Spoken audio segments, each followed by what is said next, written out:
Alors déjà bonjour à toutes et tous, je m'appelle Maël Delem, je suis en deuxième année de Master de Sciences Cognitives à l'Université Lyon 2 sous la direction de la docteure Gaëlle Planchet qui malheureusement ne peut pas être là aujourd'hui.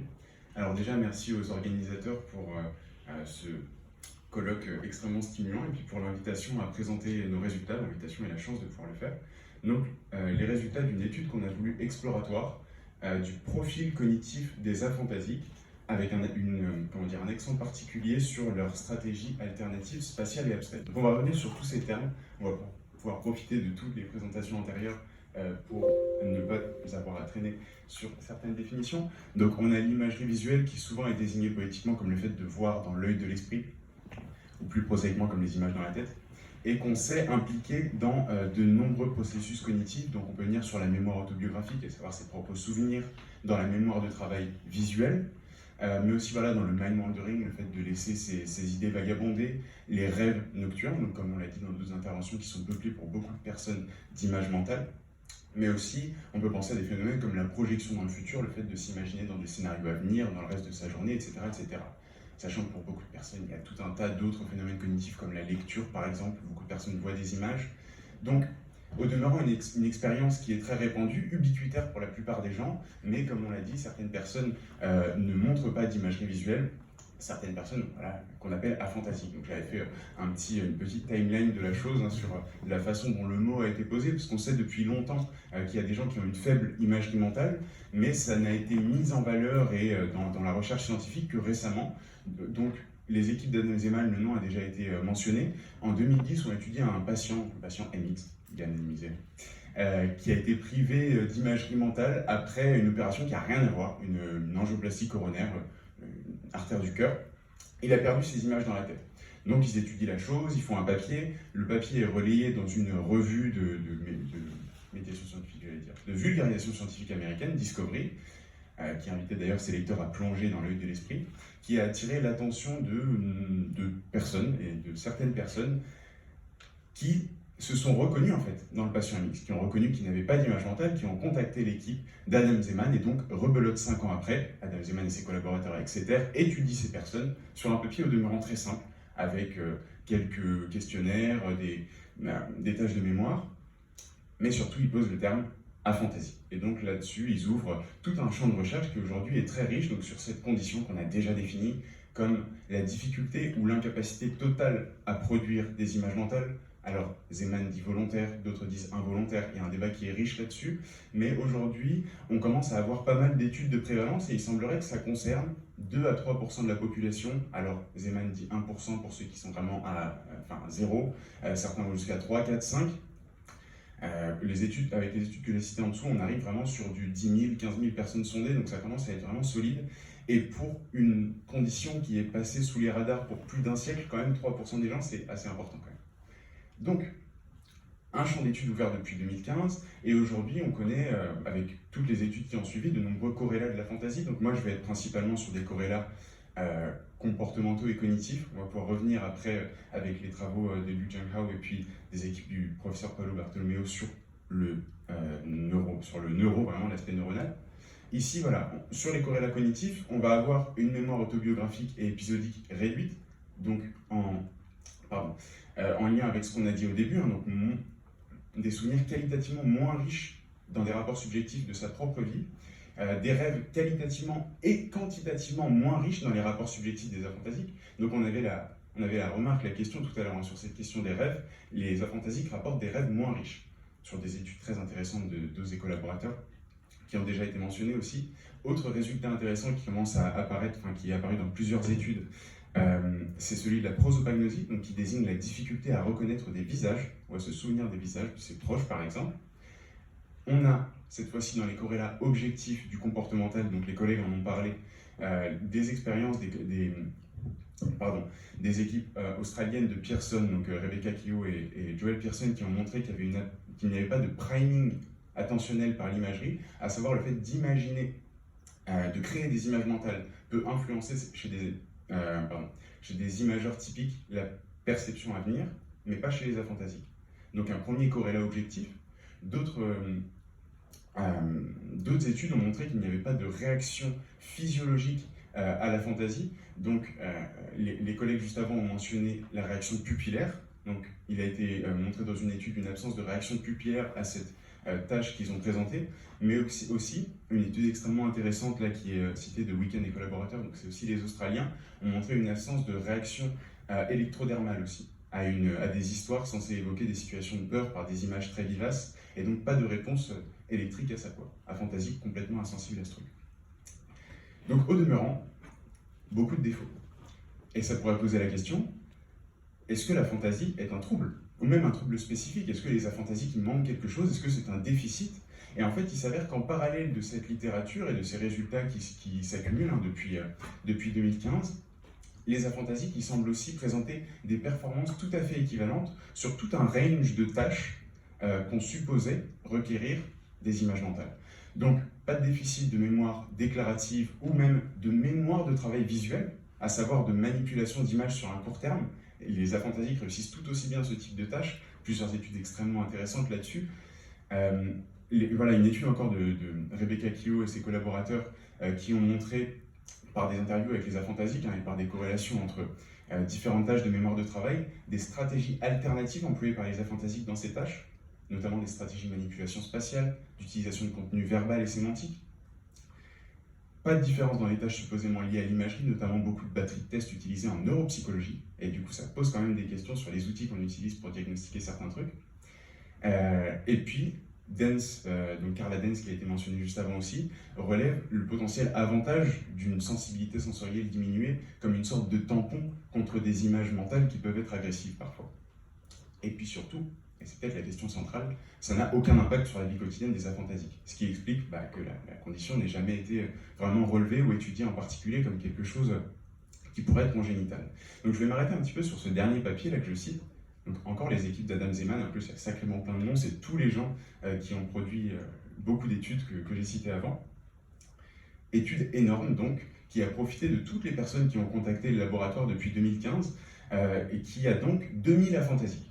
Donc 2000 aphantasiques avec à côté 1288 contrôles, donc des imageurs typiques, voilà, pas très dur à recruter, et 200 hyperphantasiques, dont on a déjà parlé aussi, qui sont donc à l'opposé du spectre avec une imagerie très vive.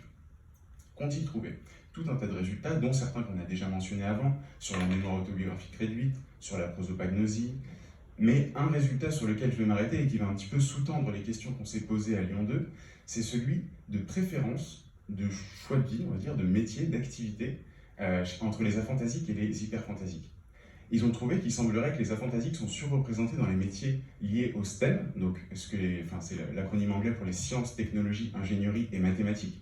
Donc là, c'est la catégorie 3 qu'on peut voir au centre. Les aphantasiques sont la barre noire, et c'est pas le nombre de personnes, c'est la proportion dans le groupe. Donc proportionnellement, ils sont centrés là-dessus. Et les 200 hyperphantasiques, proportionnellement, ils semblent concentrés sur des métiers dits créatifs. Alors créatif, une catégorie très large qui est définie dans l'étude. Je crois que c'est art, communication, médias, information, design et même sport dedans aussi, je crois. Mais ce qui est important, c'est pas tant la largeur et la catégorisation que la différence de proportion en fait. Si on regarde la proportion d'aphantasiques par rapport à la proportion d'hyperphantasiques dans ce type d'activité, la différence est quand même énorme. Donc Adam Zeman et ses collaborateurs relèvent aussi des stratégies alternatives dans la résolution de tâches. Ils ont des petites questions en fait dans ce sondage qui est parfaitement subjectif mais qui sont assez élégantes. Par exemple, ils ont juste demandé à tous les participants de compter mentalement les fenêtres de leur maison ou de leur immeuble et de rapporter la stratégie qu'ils ont utilisée. Donc chez des imageurs typiques, la visualisation de la chose et le fait de compter, mais chez les aphantasiques, des stratégies extrêmement intéressantes, par exemple des stratégies kinesthétiques parfois. Le fait de compter avec les doigts, mais sans voir l'image en fait, juste de compter, avec une imagerie de mouvement, certaines fois de l'imagerie spatiale, à savoir de balayer la scène sans vraiment la voir au final, aussi de la connaissance et des stratégies parfaitement un modèle en fait. Je sais combien il y a de fenêtres sur mon immeuble. Donc beaucoup de possibilités alternatives de fonctionner sur des petites tâches comme ça qui peuvent être communes en fait. Chose intéressante. Et donc, dans ces différences individuelles et ces larges variations dans leur échantillon, ils ont donc une interprétation, une hypothèse large. C'était l'objectif de l'étude aussi de lancer des pistes pour les futures études objectives, comportementales, etc., qui est celle que, je n'arrive plus à passer, que la fantaisie, comme l'hyperfantaisie, pourrait refléter des conditions équilibrées avec des avantages comme des désavantages, et qui reflèterait une tension dans deux modes fondamentaux de traitement de l'information humaine, l'un plutôt sémantique et factuel, donc qui serait le cas de la fantaisie, et l'autre épisodiquement et sensoriellement riche. Hypothèse large, on dit hypothèse faible dans le sens où ce n'est pas des prédictions directes sur la réalité, mais qui lance des pistes et qui invite à se poser la question là-dessus, notamment au regard du fait que les aphantasiques performent tout aussi bien que n'importe qui. Là-dessus, on s'est donc posé la question de ces profils, en fait, de ces préférences, d'où vient la possibilité que les aphantasiques préfèrent les sciences, la technologie, etc. etc. Et est-ce que ça s'est reflété dans leur profil cognitif, dans leurs préférences comportementales? Alors, est-ce qu'on peut avancer? Non, ouais, on va utiliser l'ordinateur. On s'est donc axé sur le fait d'étudier le profil cognitif des aphantasiques et donc de mettre l'accent sur ces stratégies alternatives, la possibilité de ces stratégies que j'ai mentionnées juste avant. Alors, avec deux aspects, des questionnaires subjectifs, des retours sur l'expérience subjective des aphantasiques, avec des questionnaires sur l'imagerie sensorielle, l'imagerie spatiale, on a mentionné, et les stratégies verbales de traitement de l'information mentale. Et ensuite, sur l'aspect objectif, pour compléter ce profil-là et pour avoir déjà quelques éléments dessus, des tâches comportementales sur le raisonnement verbal et non verbal, et sur la mémoire de travail spatiale et verbale. Donc, on a recruté sur Internet, l'expérience était sur Internet, diffusée via un lien. Elle était assez longue, mais on a beaucoup de gens qui ont répondu. À la fois sur des réseaux sociaux non spécifiques, donc dans différents domaines, et puis largement les groupes étudiants, etc., mais aussi sur des réseaux spécifiquement liés à la fantaisie, donc de la même façon que les collègues, on n'est pas sur de la prévalence. Hein. On a eu 42 aphantasiques, avec voilà, les stats démographiques, 34 femmes, le VVIQ, donc la mesure un peu standard dans les études sur la fantaisie de l'imagerie visuelle, ça va de 16 à 80, 16 étant le minimum. Ici, on a une moyenne chez les aphantasiques de 18-36, donc c'est très faible. À côté, on a les écarts types, une moyenne d'âge à 34 ans, et on a donc contrebalancé avec 62 non-aphantasiques, avec le VVIQ qui est supérieur à 32, une moyenne à 56 et une moyenne d'âge équilibrée par rapport au groupe d'avant. Maintenant, quel était le contenu de notre étude? Alors, pour ces aspects subjectifs, l'imagerie et les représentations, on avait donc les talons standards, le VVIQ, donc, sur lesquels sont revenus les collègues. Vivacité de l'imagerie, ça va de 16 à 80. Le seuil, il est à 30. C'est une réponse de 2 à toutes les questions, à savoir imagerie floue, vraiment pas très claire. En dessous de ça, on est considéré aphantasique dans la plupart des études.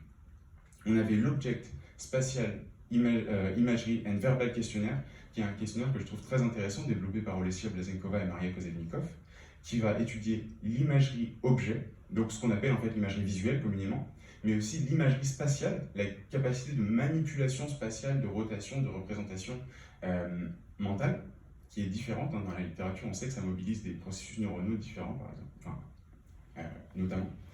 Et les stratégies verbales de traitement de l'information, à savoir la préférence pour la manipulation sémantique, etc., etc.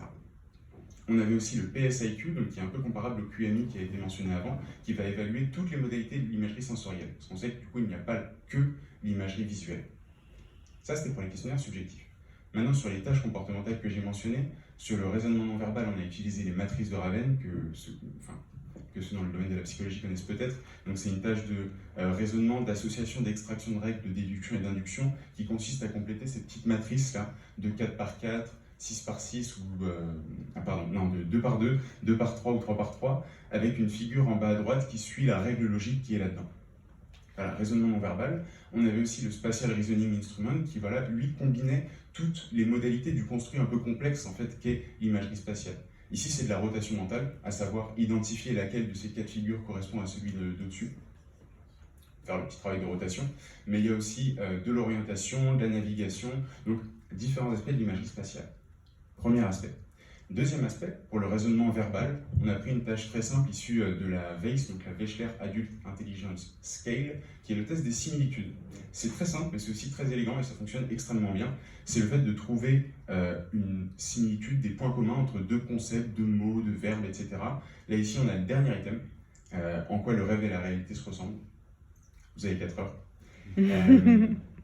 Et donc, ça permet d'évaluer ce raisonnement verbal, la capacité voilà, de conceptualisation, etc.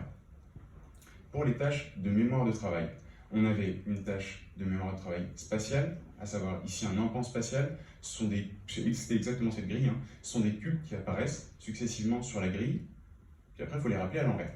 Donc, à chaque essai, ça grimpe, et puis on mesure l'emploi total, et puis le nombre de cubes moyens rappelés correctement.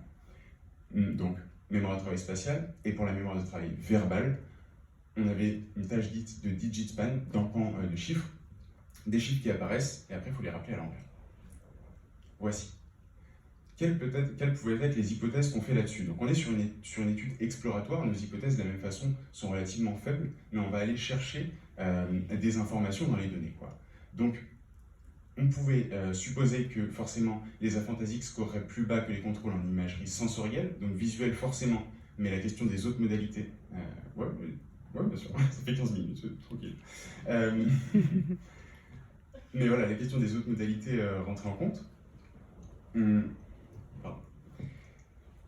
Sur la base des prédictions de Zeeman et ses collaborateurs, on pouvait supposer que les aphantasiques pourraient scorer de manière équivalente, ça c'est la plupart des études, mais aussi plus haut que les contrôles en imagerie spatiale et verbale, s'il y a une forme alternative de modalité d'imagerie sensorielle, et puis qu'éventuellement les aphantasiques pourraient scorer plus haut en raisonnement verbal et non verbal, en lien de la même façon avec la répartition dans les STEM, mais aussi en lien avec les résultats qui sont notés un petit peu en gris, mais de Milton et collaborateurs en 2021. Alors, c'était que 25 aphantasiques, 25 hyperphantasiques, 25 contrôles, mais ils relevaient quand même des différences significatives de QI entre les trois groupes, avec une gradation d'aphantasique vers hyperphantasique. Et puis, sur les tâches de mémoire de travail verbal et spatial, je les ai mentionnées juste avant dans l'introduction, on peut s'attendre à des résultats équivalents entre les deux groupes. Ok, qu'est-ce qu'on obtient là-dessus? Donc d'abord, sur l'imagerie sensorielle, et donc on retrouve cette question des profils qu'on a vu juste avant. Donc ça, c'est pas le graphique de dose, hein, c'est le nôtre. On a donc le VVIQ, l'OS VIQ objet et le PSIQ visuel, tout ça c'est des images mentales, forcément extrêmement faibles, c'est un peu le principe de division de nos groupes. Mais par contre, toutes les autres modalités qui sont évaluées par le PSIQ, à savoir les images auditives, les sensations, les émotions, le toucher, etc., très peu d'images pour tous nos aphantasies. Donc, un déficit d'imagerie mentale qui visiblement est partagé dans toutes les modalités. Alors, je crois que j'ai laissé les statistiques, je ne sais pas si tout le monde est porté là-dessus. Ça montre seulement l'existence de nos effets et des tailles d'effets importantes, alors le graphique le montrait très bien. Pour la suite, on a donc laissé de côté les autres modalités d'imagerie sensorielle et on a rassemblé nos différents sous-questionnaires d'imagerie visuelle dans une variable imagerie visuelle. Maintenant, pour le reste des résultats, on a donc nos deux groupes, en rouge les aphantasiques et en bleu les non-aphantasiques, et on va observer donc nos différentes variables. Pour l'imagerie visuelle, forcément, c'est un peu le principe de nos groupes, les aphantasiques sont en dessous. Pour du reste, bon, il y a des différences qui sont assez faibles. En imagerie spatiale, il semblerait que les non-aphantasiques soient légèrement supérieurs, donc c'est du rapport subjectif. Hein. En stratégie verbale, dans l'utilisation de la manipulation d'informations sémantiques, verbales, etc., il semblerait que les aphantasiques soient au-dessus, mais dans tous les cas, des différences très faibles, donc déjà pas de différence significative sur quoi que ce soit d'autre, hein, mémoire de travail, raisonnement, etc. Et dans tous les cas, des tailles d'effets qui sont très faibles. Donc en fait, notre division en groupes, nos deux groupes, aphantasique et non aphantasique, n'expliquent pas grand-chose. Donc si on a, notre modèle n'explique un faible pouvoir explicatif sur nos données, et si on a un quelconque espoir d'expliquer quelque chose là-dedans, il faut donc redéfinir notre modèle, à savoir redéfinir les groupes. Maintenant, comment est-ce qu'on peut faire ça? Pour la redéfinition des groupes, on a utilisé une méthode data-driven, donc une méthode non supervisée issue de l'apprentissage machine, un algorithme de clustering. Alors, comment ça fonctionne un algorithme de clustering? En français, une analyse de partition. Ça va calculer les distances entre nos participants selon les variables. Donc, qu'est-ce que c'est une distance? Là, on prend dans un plan avec seulement deux variables. Admettons la variable x, c'est l'imagerie visuelle. On a deux participants. Il y en a un qui est meilleur dans x, il y en a un qui est meilleur dans y. La distance entre ces deux participants, avec une différence a, une différence b selon les deux variables, ça va être notre théorème de Pythagore. Nous, on a 7 variables qui ont été montrées avant sur nos profils. La formule généralisée, elle est un tant soit peu plus compliquée, mais le principe reste le même. Et un algorithme de clustering, il va calculer les distances et puis créer des groupes entre les participants, de sorte à les compacter pour qu'ils aient des scores les plus proches selon les variables, et à séparer le plus les groupes entre eux pour créer le maximum de différences, et pouvoir identifier en fait des paquets entre guillemets dans les données, des groupes de participants. On a croisé plusieurs méthodes pour augmenter la robustesse, c'est compliqué, je ne vais pas l'expliquer. Maintenant, Qu'est-ce que l'algorithme a donc défini? En partant de nos deux groupes de base, l'algorithme de clustering, il a trouvé 3 groupes. Donc là, qu'est-ce que c'est que cette représentation? On est de retour en 2 dimensions. Nous, comme on a dit, on a 7 dimensions. Malheureusement, on vit dans un monde où il y en a 3. Donc on ne peut pas voir ça. Et ça, c'est une sorte d'aplatissement, en fait, sur un plan en 2 dimensions de nos participants pour observer les différences. C'est une représentation, quoi. On a donc 3 clusters, 3 profils, 3 nouveaux groupes qui ont des profils cognitifs dans nos 7 variables qui sont extrêmement différents. Et on va les étudier tout de suite. Donc, voilà, énorme différence. Et on va commencer par la répartition dans ces clusters au regard de notre division initiale. On a notre cluster rouge là, le cluster A, qui est un cluster mixte, dans lequel il y a des aphantasiques comme des non-aphantasiques. Le cluster B, en bleu, il est composé d'une majorité d'imageurs typiques, donc que des non-aphantasiques quasiment et 3 aphantasiques. Continuer les analyses, parce qu'il y a des nouveaux participants qui sont arrivés, de plus en plus il n'y a personne, enfin il n'y a pas d'aphantasique là-dedans. Et le cluster C, en jaune, est composé en majorité d'aphantasiques avec très peu de non-aphantasiques. Donc, 3 clusters vraiment très différents et avec des profils complètement disparates. Donc on a nos différentes variables, on est encore sur les trucs statistiques, mais je vais l'expliquer avec des mots concrets. Les différences entre nos groupes, on a une gradation selon l'imagerie visuelle. Donc forcément, notre groupe qui n'a que des non-aphantasiques, il a une imagerie visuelle plus haute. Le cluster mixte, il y en a qui sont hauts et bas, et puis le cluster d'aphantasiques, une imagerie visuelle très basse. Et ensuite, sur les 2 autres rapports subjectifs, c'est là que ça devient assez intéressant. Sur l'imagerie spatiale, on a un cluster A, donc qui est mixte, qui a une imagerie spatiale rapportée, donc une tendance à utiliser des représentations de rotation, de navigation, etc., plus élevée que les 2 autres clusters, qui sont à la fois aphantasiques et non aphantasiques. Et sur les stratégies verbales de représentation mentale, on a un cluster C, donc le cluster aphantasique, supérieur aux 2 autres.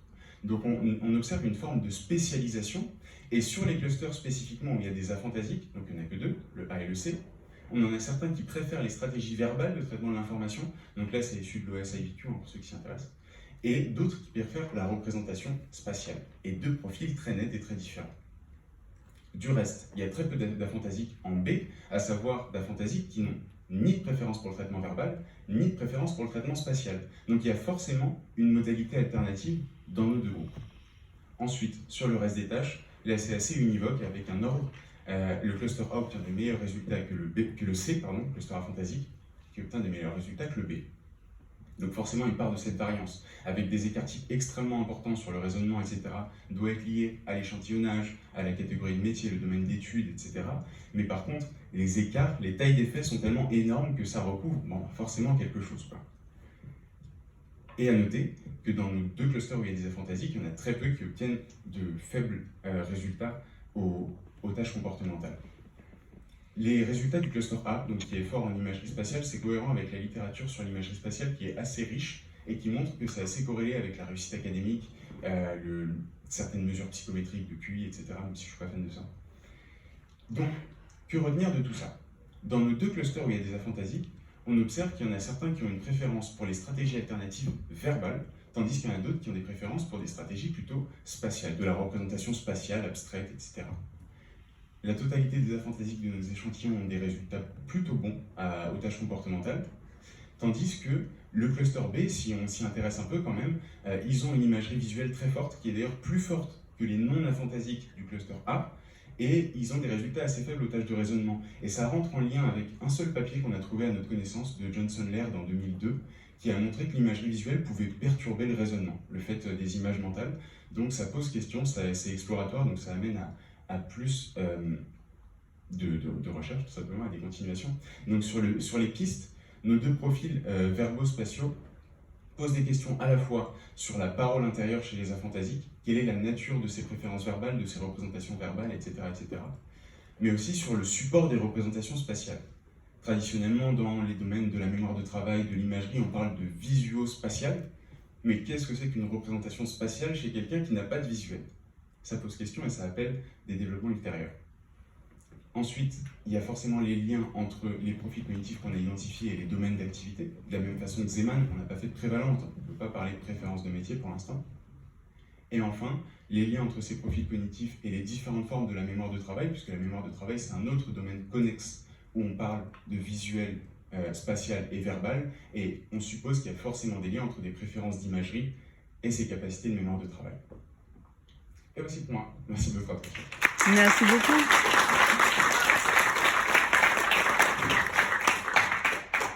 J'espère qu'il y a des questions.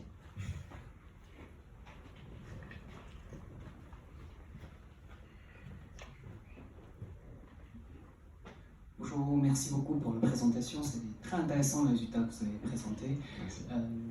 Il y a une question que je m'avais bien posée, c'est déjà est-ce que tous les tests que vous avez montrés, et vous avez dit il y a un questionnaire en ligne, est-ce que c'est toujours accessible? Merci pour l'intérêt. Pardon. Bien sûr, on a diffusé une affiche sur les réseaux sociaux et plus globalement, on a une boîte mail et on envoie les liens directement, individuellement aux gens qui nous contactent. Donc, bien sûr, vous pouvez prendre le mail et participer à l'étude. Elle dure 1h30 par contre, il faut faire attention. Il faut se mettre au calme et puis voilà, la faire tranquillement. Après, si je continue là-dedans, j'espère, je compte la raccourcir pour pouvoir la diffuser plus largement, éventuellement la traduire en anglais, ce qui serait top. D'accord. Sinon, il y a une deuxième question. Vous avez parlé, vous avez mentionné que peut-être l'imagerie dans le texte peut perturber le raisonnement verbal. Ouais. Est-ce que vous pouvez en parler plus et est-ce qu'il y a des articles dessus? Voilà. Bah, c'est vrai que c'est particulier comme résultat. Moi, je suis pas fan de la psychométrie. J'aime pas trop les trucs de QI, etc. Mais le papier qu'on a trouvé de Johnson Laird, c'est pas n'importe qui, quoi. C'est vraiment des recherches très intéressantes et donc qui montrent ce lien entre l'imagerie visuelle et la perturbation potentiellement de certaines modalités de raisonnement. Après, ça fait un petit peu sens quand on pense aux tâches qu'on a fait passer, si ça implique de la manipulation d'images, etc. Si on reste figé sur une image mentale particulière, ça peut empêcher une certaine flexibilité mentale, on va dire, dans le fait de trouver des nouvelles stratégies, etc. etc. Forcément, c'est très exploratoire, hein. Ce sont des pistes un peu lancées comme ça. Mais globalement, c'est aussi pour ça qu'on s'est lancé sur cette idée des profils cognitifs, c'est que personne, jusque-là, n'est capable d'expliquer le résultat de Zeeman de 2020, là, les préférences de métier. Et c'est quelque chose qui a été soulevé que par Galton avant ça, donc en 1880, qui disait qu'en fait, ses collègues scientifiques, visiblement, ils étaient à fantaisie. Et il disait, tous les scientifiques sont à fantaisie. C'est pas le cas. Mais par contre, cette préférence de métier, comment est-ce qu'on l'explique? Merci. Je t'en prie. Ok, dernière question.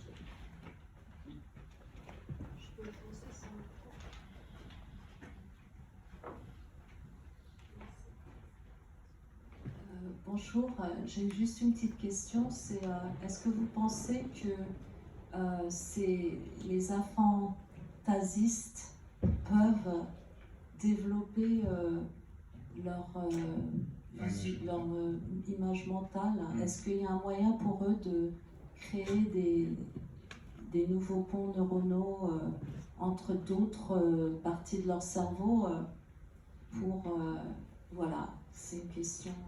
Alors, il y a plusieurs aspects dans la question. C'est l'aspect développemental de la fantaisie, à savoir que Zeeman, quand il se posait la condition, il parle de la fantaisie congénitale. Donc, parce que c'est ça que rapportent les gens, c'est des gens qui ont toujours vécu avec la fantaisie. Ils disent, bah voilà, c'est une nature, quoi. C'est assez naturel. On n'en a aucune idée, en fait. C'est depuis 2015 que le terme est posé. Il n'y a pas d'études qui ont été menées au cours de la vie sur la fantaisie. On sait que le déficit, l'absence d'image mentale peut être provoquée par des lésions, par exemple, ou par des troubles psychiatriques, mais dans la fantaisie congénitale, on ne sait pas. Le deuxième aspect de cette question, c'est est-ce qu'il y en a besoin?